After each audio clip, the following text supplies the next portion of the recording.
Mania. The best source of fun. He is what is going to keep the fights together. Because if they don't sustain long enough, they can just get killed off by burst. Really thinking about diving CCNC. He's got 3 quill spray stacks up top. He's going to come underneath the tier 2 tower and maybe a little bit too deep. Is there any support that wants to TP over? CCNC feels like he can go back in for a little bit more. Hit him with the tree. Thompson so low, but CCNC still with the 3 quill spray stack. The tree toss. It's so much damage, but not enough. 29 HP. And CCNC has to move to the north side of the tower. This is why we always keep our eyes on mid. Well, Thompson's trying to deny himself to this neutral camp. CCNC's coming over. He's got toss available, but all right, Alphas win. That's a long death time. Wanted that kill on Ana, but the positional play from OG just too good. That was just a flat-out outplay by Ana. Going into the bottom left corner there, so the Avalanche misses. Top lane though, they're still gonna get no-till here, I think. Yeah, the stuns are out. Ana can't give that much, and that's actually first blood. Remember that first for a creep to infest into, and then he can start fighting again. Pop straight back out again, up to a lot of life. And the harassment kind of counts for nothing. There's up, here they go once more. That nice observed ward is in deep, toss in forward, just putting MSS on the front lines. No tower will fall. There's Newbee. Now start getting a little bit more active across the map. Hunting for kills, and they've got one. They'll get the D ward on the dire obs if they see it as they walk past, which they definitely should. It's in range of the sentry. They got to get rid of it quickly because the rest of OG is coming. Notel and Ana trying to work Alpha Wolf, even shrining early up. But the familiar birds are ready to fight. They do not want to give Ana this room to breathe. MSS even looking to steal the camp. Now Notel actually on bottom lane too, but the stun, it comes in towards the other Titan. The nuke damage is a little bit faster. Yuar able to just get himself away. Thompson underneath the tier 2 towers in pretty deep if anyone wants to try and contest that, but Newbee had pitched a tent right here inside the dire jungle, and they don't want to go anywhere else. Even Pilot Die with fresh observer was to make it work. They're limiting IO's farm a lot if they can play aggressively up here. Thompson's really actually dead. He's so deep underneath this tower. They've got all the damage in the world. He couldn't use his TP to get away from this. And Yuar wants to remind him who's in charge. Tip Thompson 4-1. And he was the he is the number one net worth on the field. But the 3 right behind him are Newbies. It's a big kill, but at the same time it does force Newbee out of OG's jungle. That's what you get out of playing aggressive with Bristle like this, you know. To kill this guy, they need 3 heroes. If they're going to bring them and get that kill, he creates a lot of space for the other 2 cores in his team. Both the Omni Knight and the IO will now be getting a little bit of space. But you got to be careful not to die too much on Bristle. Like you said, it's the richest hero on the field, so a very valuable kill. Do you actually like it where like Bristol's getting so much fun, but it's the life stealer? He's finished the Midas very early on, building in towards the Radiance. Yuar's timing is not being slowed down at all. Yeah. He's going to be ready for the team fight, probably before OG is. Yeah, I think Newbee are in a pretty good position here. And what it's going to come down to is the IO's timing. I don't think OG are going to look to do anything, really, until IO is level 15. So level 15 IO with Axe, the faster the better for them. Smoke up on mid, fortifications trying to let OG's wave push in a little bit harder, but they're wrapping around the back. The ET splitter, it's all going onto the Tiny, but CCNC will tank it up. They chain them together. Jirac dies so quickly. Notel's going to join him as well. The GA from Seth, it arrives, but it's so late. And now Thompson, this chain stun just continues to go on. The GA will wear off. Most of the abilities already been burned from Newbee. The tower still brought down as well. That went to Thompson. Good luck killing the Bristle with Omni next to him. Yeah. That's a little harder. Double damage. But that entire fight happened without the life stealer, without the IO. The 2 are still on the polar sides of the map, having their own play. CCNC. And Thompson's going after him. 4 quill spray stacks, familiar drop 1 and 2, creates a little bit of space. Stun time doesn't last long, and well, there is no stun available to stop CCNC. Got the objective that they came for, and they're willing to lose 2 supports for that. Grimstroke's in a little bit of trouble underneath the tower, looking for the stun for Thompson. Easy movement speed to get away. The silence will slow him down a little bit, but MSS looking for a rebuttal. Just some damage into Seth, but one by one, Newbee are up here. The blink dagger of CCNC is about to arrive, but he's lost his teammates. Is there a toss back? No, he just blinks over. He's going for the 15-minute runes, close towards his Beastmaster. The stomp did not connect. This time OG get 1 rune. Yeah, they got bottom. They got that from with your. they're chasing the Tiny. It feels like CCNC is now just trying to create more and more space. Yuan still not finished up the Radiance just yet. Pylai Dai is going to have some issues inside the Dire jungle. Maybe he can deny himself up to the Ancients. This is kind of his hope, but it won't happen. Ana will claim his first kill of the game, and with that, the Aghanim Scepter is done 17 minutes in. Trade-off will be the Tier 1 tower in mid. No fortification to stop that. Just the ET stomp to slow it down. It's a good spell still from Jarex, by the way. This is super useful for the next 3 minutes. I don't know if there's anything he wants more than this. Maybe if he can steal Roar after using Inkswell, it can give them a fantastic fight. But Inkswelling a Bristleback that's tethered basically hastes him almost, and that's dangerous. This is the time that Newbee will be properly tested. Yep. You've got Bristleback totally ready to fight. Full Crimson Guard. You actually have a medallion flying out in the courier. Mass wards are arriving as well. You have the Aghanim Scepter and Dominator build over on the IO. Ana can relocate in if they find themselves a fight. So they smoke up and they look for it. But what does Newbee do? They hide out. In fact, they then move their own smoke down to bottom lane. They're chasing Ana in the trees, and they need to stop that. They need to actually stop the relocate. They're able to do so. The silence arrived in time from Pylai Dai, and Ana totally controlled. He moved his Dominator creep back so he can potentially tether away to safety, but that won't happen. But Ana loses his life. What's the rebuttal? With always First blood. It's a Tier 1 tower top. Yep.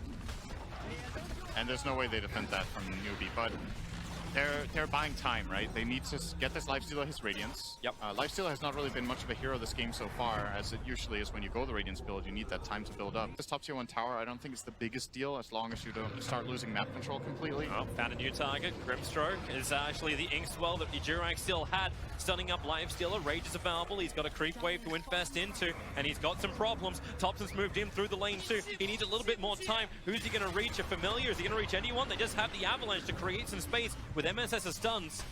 Up they go.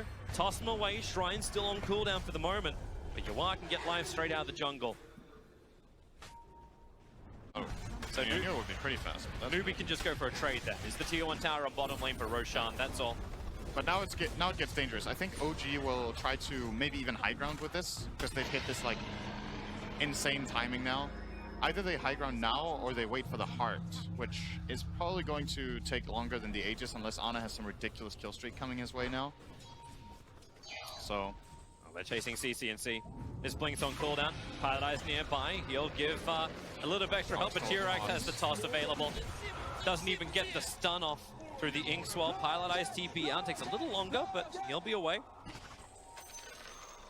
So only chip damage into the tier. The Radiance at least, but they get a little Pylai Die. MSS will have some space. Yuan beating into Ana, relocates away to safety. And she relocated into that. And now Thompson battles against Yuan. Yuan, he kind of needs a creep to work with. He needs something to work with. MSS can't help him out. And Thompson, Brave Chill, Jirax moved in through the side. A quick toss, catching the two of them together. They just keep buffing up Thompson. Not even a ridiculous team fight. It's just an easy play where Thompson knows just how strong he is. Grabs the creep wave from up on top. You pull it towards mid as well. So all the pressure from snaking to the tier 2 tower will also just be negated. OG just have insane vision up here. Ana knew exactly what he could get away with that relocate play because of the deep ward that they've had for so long. 3 minutes.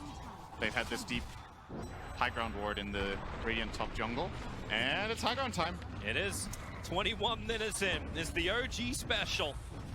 Pushing into the tier 3 tower. So snaking, they just have to almost let it go. Fortification will arrive, but until Lifesteal is back up, they can't fight. But new items arriving. Solar Crest is up. Rod of Atos and Omni Knight. They'll take the tier 3 tower. And there's no reason why you need to back up. Not unless a big initiation from Newbee is able to connect. Ana and Thompson, the ones on the front line. Remember, Ana's still got that Aegis Immortal. Yuan copying heavy damage early on. The rest of one charges. Thompson stacking everybody up as well with the core sprays. They can get back to base, but even that's not safe. One more spray. Maybe Snaking will die. Thompson waiting under the tower. He's just tanking through all of it. A triple kill for Thompson. Nowhere is safe when OG hit their timing. He just killed 3 heroes with the fountain. Oh, Bristleback, what a hero.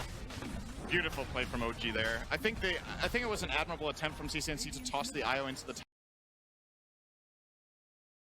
It's just not enough. He gets healed up, gets heavenly graced. And even relocates. For a moment it looked this like they would kill. have a chance, but Thompson literally stands there and delivers. Oh my. Yes, of course there's a bunch of grins on their face like, hey guys, we got this really great combo it seems that no other team knows how to play against. And it's almost props to Newbee, they let the they had a plan. They get props for that? Well, they get props for attempting. Like it's like a participation ribbon. Yeah, I kind of like the idea that Newbee had. It just feels like the moment that OG got the Aegis, the game got really hard. And I think that's the biggest mistake Newbee made all game, was going to the bottom side of the map and exposing the Roshan for OG to take. Cause, yeah, Snaking's dead, by the way. Yeah, he was trying to force out the bottom lane, but he's walking underneath dire vision. Basically, what ended up happening was when OG grabbed this Aegis, they felt invincible because the one way Newbee win fights is by blowing up the IO first. And they can't do it when there's an Aegis on it. They tried it in their base, and it gave OG pretty much a 10k gold lead. But if you play in that Roshan side of the map instead of the bottom area, the time when the OG goes, maybe you can delay them, maybe you can get a soulbind fight around the Roche pit or whatnot.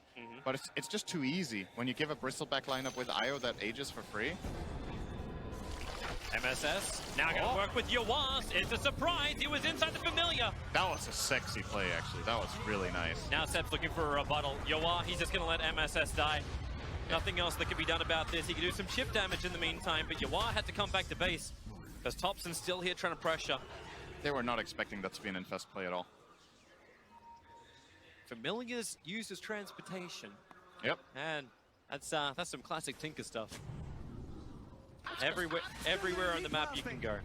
OG is still going to get 4 bounties. The game has still been played at their pace for the last 5 minutes, so sure, this Ana kill, it's nice and it looked cool, but you're not progressing the game really. You have to push out your mid lane. Oh, maybe they'll Need to catch find a new Seb. target.